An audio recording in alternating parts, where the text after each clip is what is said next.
Hola! Time check, 5:40 a.m. and we are back at El Alto International Airport. Our next destination is the highlight of the Bolivia leg of our trip, a town located on the southwestern part of Bolivia, popular for having the world's largest salt flats, Uyuni. Since we will only be spending a couple of nights in Uyuni and will be exiting Bolivia via La Paz, we left our check-in luggage at the luggage storage in the airport. There is one available for a fee. We are flying via Bolivia de Aviación or BOA, the flag carrier of Bolivia.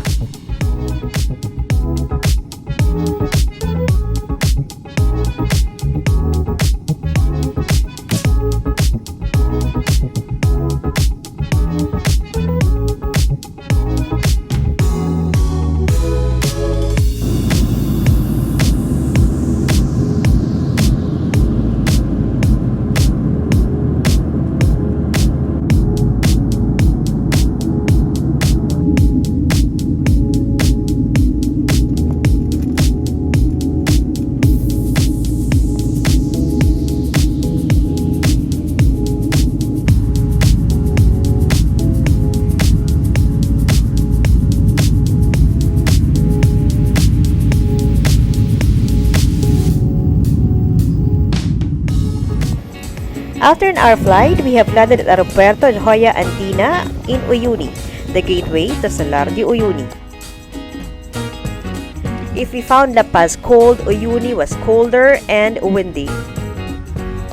It lies in the cold wind-swept Altipano, a high intermontane plateau at 12,024 feet or 3,665 meters above sea level, so be prepared with altitude sickness. Uyuni once prospered as a railroad conjunction and mining and market center.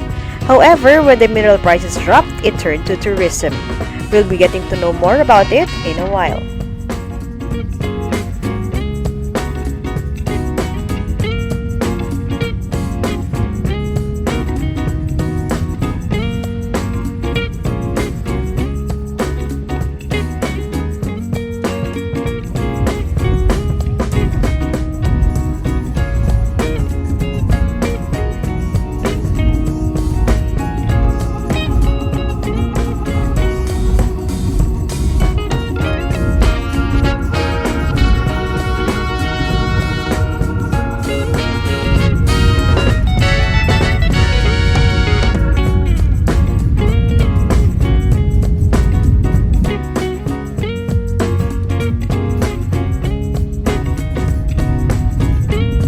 In less than 15 minutes, we have reached our hotel, Crisales de Sal Hotel.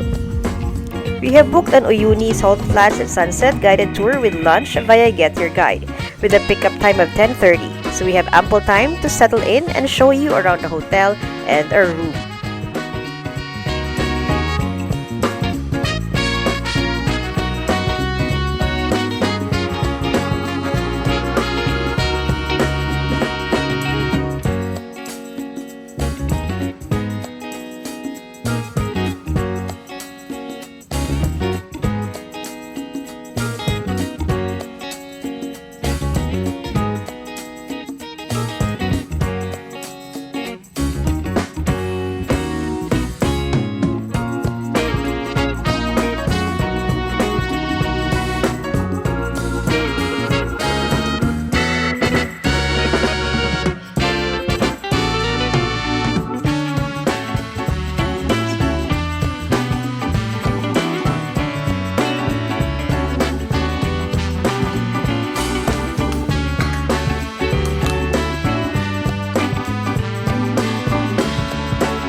Our first stop was the Cementerio de Trenes, or train graveyard. In this vast desert are rusting abandoned train carriages, remnants of Bolivia's railway boom. In the late 19th century, Uyuni was a key transportation hub for South American trains. However, in 1940, the mining industry collapsed, halting development. Imported trains from Britain were abandoned and left to rot. The salt content of the winds from the nearby Salar De Uyuni contributed to the corrosion of the metals.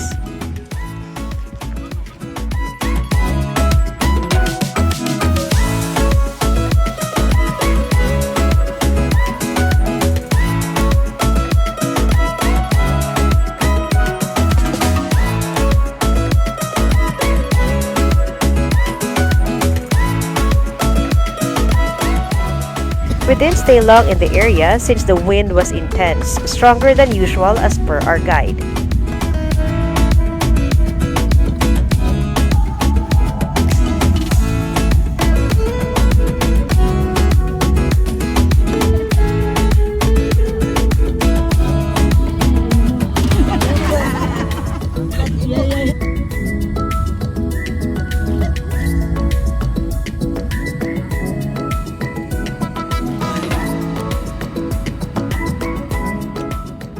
On our way to the next destination, we spotted this lone vicuña, closely related to guanaco, llama, and alpaca. Vicuña fiber or vicuña wool is among the softest and most luxurious in the world, often called the fiber of the gods and the gold of the Andes. It is the rarest and most exclusive fiber in the world, a pinnacle of luxury and sustainability. Vicuñas are protected species, can only be sheared once every 2 or 3 years during a traditional event. They live in the wild and cannot be domesticated, thus its rarity.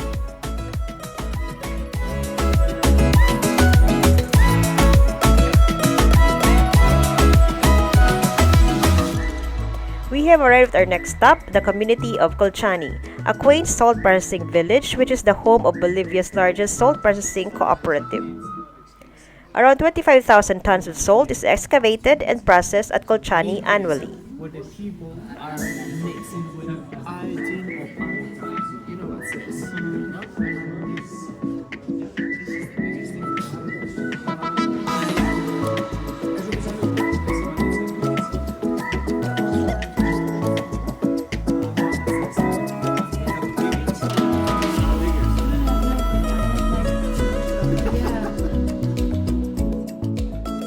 There are handicrafts made of salt in different shapes and forms, packed flavored salt, textile, and some artworks made of llama and alpaca available for purchase.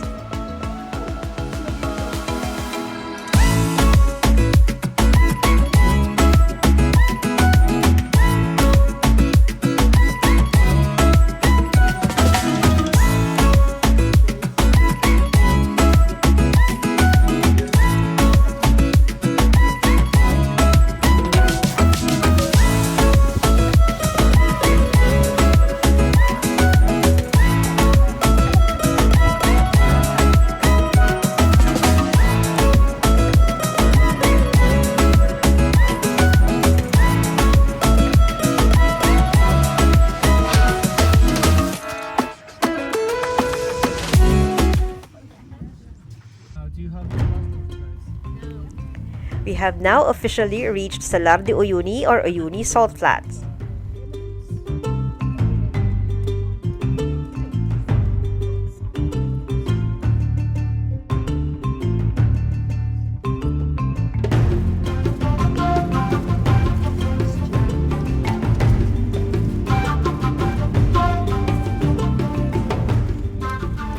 We stopped by to see Ojos de Agua or the eyes of water.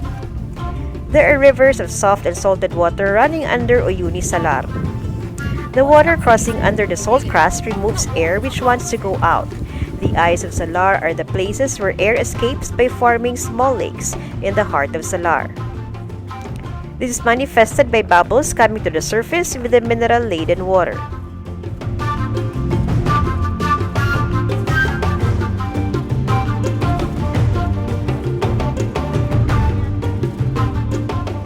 On the way and very near our lunch spot is the Dakar Rally Monument, a salt monument created in 2014 to represent the annual Dakar Rally Race, a global off-road vehicle race.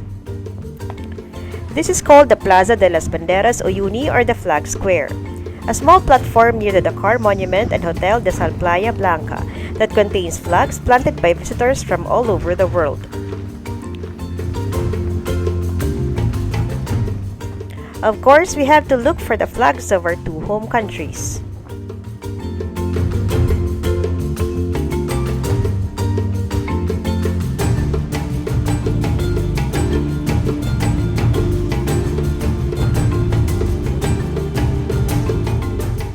Now it's time for lunch. Our lunch location is at Hotel de Sal Playa Blanca, the first salt hotel in Salar De Uyuni. It is now closed to overnight visitors but is still a day trip stop not only for lunch but also to view the salt sculptures inside.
And now, on to the highlight of the day.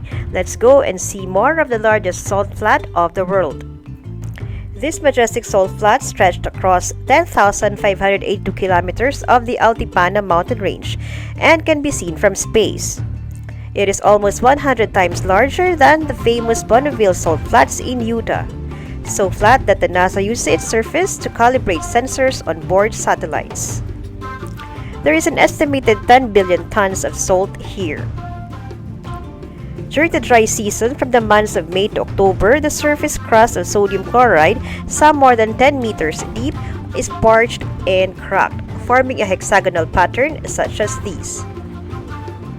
During rainy season, November to April, the area is covered with a shallow layer of water that results in mirror-like reflective images and scenes where the waters meet the skies, turning the world's largest salt flat to the world's largest mirror. Salar De Uyuni also holds 70% of Earth's lithium reserves used for smartphones, laptops, and batteries. An entire industry has been devoted to the extraction of this light metal. Approximately 24,000 people visit the Salar De Uyuni annually. Setting foot in Salar De Uyuni was surreal. The vast stretch of the endless horizon of the salt flats as far as our eyes can see was stunningly amazing. We're just like a tiny speck in the vastness of it. Of course, a visit to Salar De Uyuni wouldn't be complete without taking some fun shots.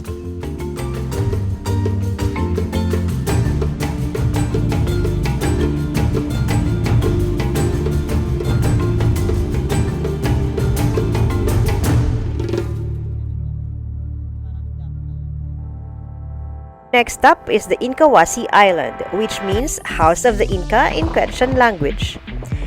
Incahuasi has a total area of 24.62 hectares. The hilly and rocky outcrop of land is the top remains of an ancient volcano which was submerged when the area was part of a giant prehistoric lake around 40,000 years ago. The coral composition around the island is a reminder that the flats used to be part of a gigantic lake. The terrain is covered in a native species of cactus. These giant cacti are hundreds of years old and grow at a rate of 1 centimeter per year. Most of them are more than 2 meters high, while some even reach 10 meters. The hike to the top takes around 15 minutes and costs 15 Bolivianos, excluded from the tour cost. The wind was intense that day, making the hike up more challenging. But from a higher vantage point, one gets to see the vast salt flat surrounding the island.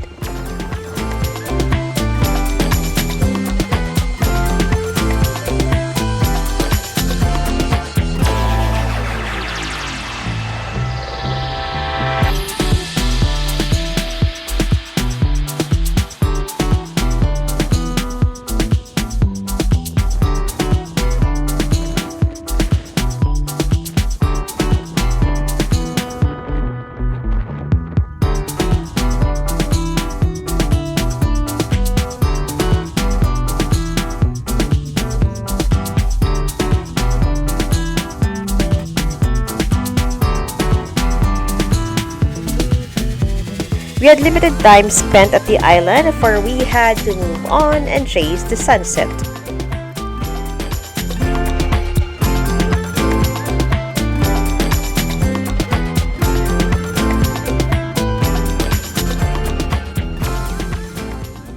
Time check, almost 6 p.m. The sun is about to set. We may not get to see the mirror-like view of sunset, but just being here to witness it is not bad at all.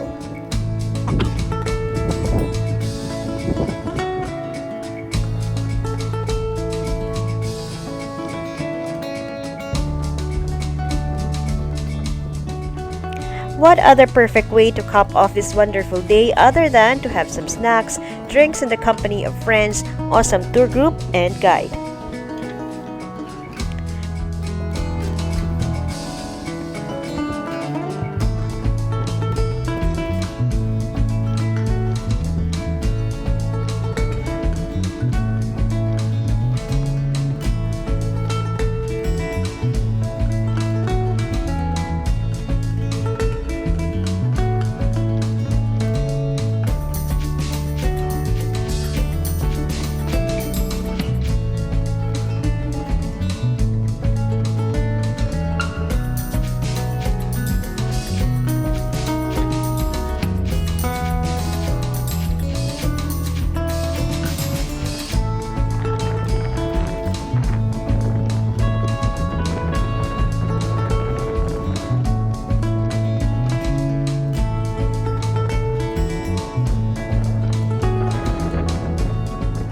What a day this has been. It was my first time to see and actually set a foot on a salt flat, the largest one in the world at that.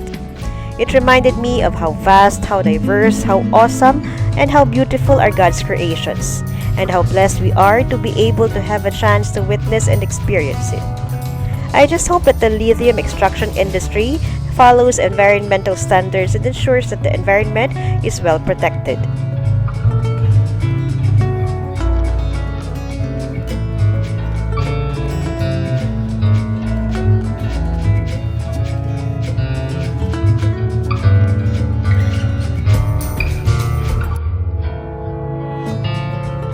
That's our first day in Uyuni. Tomorrow we'll get to see more of it.